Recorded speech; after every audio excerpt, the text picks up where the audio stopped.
नमस्कार दोस्तों, neural insights में आपका स्वागत है। आज तारीख है 2 फरवरी 2026। आज की खबरें बताती हैं कि एआई की रेस में टिके रहने की कीमत अब $50 बिलियन हो गई है। ओरेकल ने क्लाउड वॉर जीतने के लिए अपना खजाना खोल दिया है। यूरोप ने आज से हाई रिस्क एआई के लिए नए नियम तय कर दिए हैं। और भारत में एआई की वजह से नौकरियों पर क्या असर होगा, इसे जांचने के लिए सरकार ने एक हाई पावर कमेटी बना दी है। चलिए आज की इन बड़ी खबरों को विस्तार से जानते हैं। सबसे पहले क्लाउड कंप्यूटिंग की दुनिया से एक बहुत बड़ी खबर। ओरेकल ने ऐलान किया है कि वह अपने ग्लोबल एआई क्लाउड इंफ्रास्ट्रक्चर को बढ़ाने के लिए 2028 में $50 बिलियन, करीब 4 लाख करोड़ रुपए तक जुटाएगा। शेयर बाजार में इस खबर से थोड़ी हलचल है और ओरेकल के शेयर थोड़े गिरे भी हैं, लेकिन कंपनी का इरादा साफ है। उन्हें अमेजन और माइक्रोसॉफ्ट से पीछे नहीं रहना है। यह पैसा नए डेटा सेंटर्स बनाने और ढेर सारे जीपीयू खरीदने में लगेगा। यह साबित करता है कि एआई की लड़ाई अब सॉफ्टवेयर से ज्यादा हार्डवेयर और पैसों की हो गई है। दूसरे खंड में भारत की कूटनीति।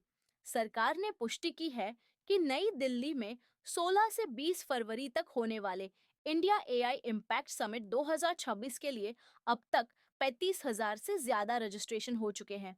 100 से ज्यादा देशों के प्रतिनिधि और 500 से ज्यादा स्टार्टअप्स इसमें शामिल हो रहे हैं। यह सिर्फ एक सम्मेलन नहीं, बल्कि दुनिया का सबसे बड़ा एआई मेला बनने जा रहा है।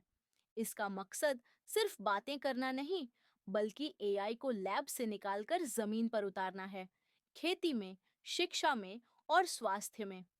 ब्रुसेल्स में भी आज इसका प्री समिट इवेंट हो रहा है, जहां वर्कफोर्स को तैयार करने पर चर्चा चल रही है। तीसरे अपडेट में रेगुलेशन। यूरोपियन यूनियन के ऐतिहासिक एआई एक्ट के तहत आज 2 फरवरी 2026 एक महत्वपूर्ण तारीख है। आज यूरोपियन कमीशन को आर्टिकल 6 के तहत गाइडलाइंस जारी करनी है। आसान भाषा में कहें तो जो कंपनियां हाई रिस्क एआई जैसे मेडिकल या पुलिसिंग टूल्स बनाती है, उन्हें अब यह बताना होगा कि प्रोडक्ट बेचने के बाद वे उसकी निगरानी कैसे करेंगी। इसे पोस्ट मार्केट मॉनिटरिंग कहते हैं। अगस्त 2026 से ये नियम पूरी तरह लागू हो जाएंगे। इसलिए आज की गाइडलाइंस कंपनियों के लिए तैयारी का आखिरी मौका है। चौथे खंड में आपका करियर। बजट 2026 के बाद एक नई घोषणा की डिटेल आज सामने आई है। सरकार ने education to employment and enterprises नाम से एक स्थायी समिति, स्टैंडिंग कमेटी बनाई है। इस कमेटी का काम यह देखना होगा कि एआई का भारत के सर्विस सेक्टर जैसे आईटी और बीपीओ की नौकरियों पर क्या असर पड़ेगा। उनका लक्ष्य 2047 तक ग्लोबल सर्विस एक्सपोर्ट्स में भारत की हिस्सेदारी 10% करना है। यह कमेटी स्कूलों के पाठ्यक्रम में एआई को शामिल करने और ऑटोमेशन से होने वाले रोजगार के खतरों पर नजर रखेगी।